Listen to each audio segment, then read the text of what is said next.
மத்திய ஊழியர்கள் மற்றும் ஓய்வூதியதாரர்களுக்கு ஒரு நல்ல செய்தி உள்ளது.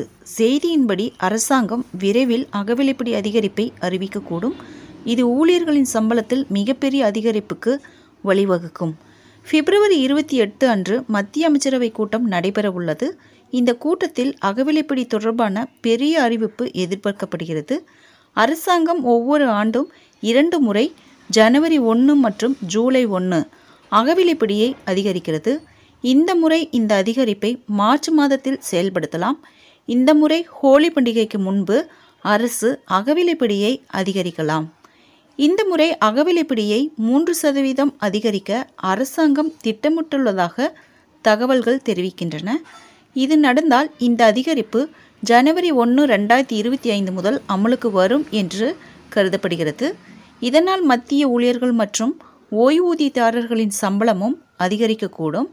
அகவிலைப்படி 3 முதல் 4% வரை அதிகரித்தால் ஊழியர்களின் சம்பளம் ரூபாய் 540 முதல் ரூபாய் 720 வரை அதிகரிக்கலாம். உதாரணமாக, ஒரு ஊழியரின் அடிப்படை சம்பளம் மாதத்திற்கு ரூபாய் 18,000 என்றால் அவர்கள் தற்போது 50% அகவிலைப்படியின் கீழ் ரூபாய் 9,000 பெறுகிறார்கள். அகவிலைப்படி 4% அதிகரித்தால் புதிய அகவிலைப்படி ரூபாய் 9,720 மாறும். இதனால் ஊழியர்களுக்கு ரூபாய் 720 கூடுதலாக கிடைக்கும். இந்த அதிகரிப்பால் 1 கோடிக்கும் மேற்பட்ட அரசு ஊழியர்கள் மற்றும் ஓய்வூதியதாரர்கள் பயனடைவார்கள். ஊழியர்களுக்கு அகவிலைப்படி வழங்கப்படுகிறது.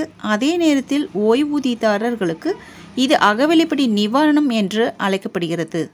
கடந்த ஆண்டு அக்டோபர் முதல் வாரத்தில் அகவிலைப்படி 3% அதிகரிக்கப்பட்டது.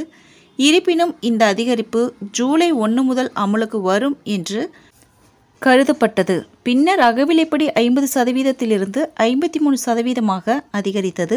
முன்னதாக மார்ச் 2024 அகவிலைப்படி 4% அதிகரிக்கப்பட்டது. இதன் காரணமாக அகவிலைப்படி அடிப்படை ஊதியத்தில் 50%இலிருந்து 54% அதிகரித்தது. ஃப்ரெண்ட்ஸ், இந்த தகவல் உங்களுக்கு யூஸ்ஃபுல்லாக இருந்தால் என்னோட சேனலை சப்ஸ்கிரைப் பண்ணுங்கள், லைக் பண்ணுங்கள், மற்ற நண்பர்களுக்கும் இந்த வீடியோவை ஷேர் பண்ணுங்கள். தேங்க்ஸ் ஃபார் வாட்சிங்.